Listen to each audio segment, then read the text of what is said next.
আশা সকলো ভালে আছে। আজি মই আপোনাৰ ভিডিঅ'টোৰ জৰিয়তে ক'ম যে মই আছাম জিঅ'গ্ৰাফিৰ কাৰণে কি ফ'ল' কৰি আছোঁ। প্ৰথমতে মই আছাম জিঅ'গ্ৰাফিৰ বাবে এখন আছাম এ জিঅ'গ্ৰাফিকেল প্ৰফাইল বাই তাহিৰুন আহমেদৰ বুকখন ফ'ল' কৰিছোঁ। ইয়াত যদি আপোনালোকে সূচীপত্ৰটো যদি চায় তেনেহ'লে দেখিব যে ইয়াত সকলোবোৰ কথা ধুনীয়াকৈ দিয়া হৈ আছে, যেনে physiography, climate, soil, natural vegetation and forest resources, biodiversity, natural hazards, এনেকৈ গোটেইখিনি বস্তুৱে ধুনীয়াকৈ দিয়া হৈ আছে।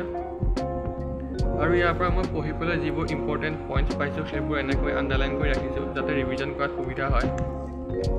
আচলতে জিঅ'গ্ৰাফি পঢ়িলে মেপখন মনত ৰখা খুব বেছি দৰকাৰ। মেপখন যদি মনত ৰাখিব পাৰে বহুতখিনি ইজি হয়।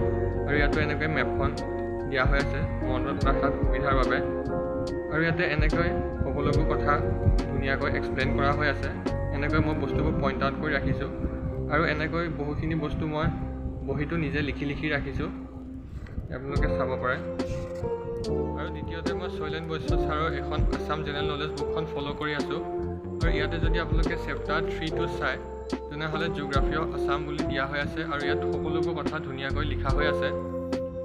আৰু ইয়াত এখন এনেকৈ ডিষ্ট্ৰিক্ট, ইয়াৰ এৰিয়া, পপুলেশ্যন আৰু তাৰ হেডকোৱাৰ্টাৰ কি হয় সেইবোৰ এনেকৈ ধুনীয়াকৈ লিখা হৈ আছে, আপোনালোকে চাব পাৰে। আৰু এই লেচনটোৰ শেষত এনেকৈ কিছুমান প্ৰেক্টিছ MCQ দিয়া হৈ আছে। এইবোৰ প্ৰেক্টিছ MCQবোৰ চালে কথাবোৰ মনত ৰখাত সুবিধা হয়। আৰু যদি ভিডিঅ'টো আপোনালোকে চাই ভাল পালে তেনেহ'লে লাইক, কমেণ্ট আৰু শ্বেয়াৰ কৰি দিব। আৰু যদি কিবা জানিব বিচাৰে মোক কমেণ্ট কৰি জনাব।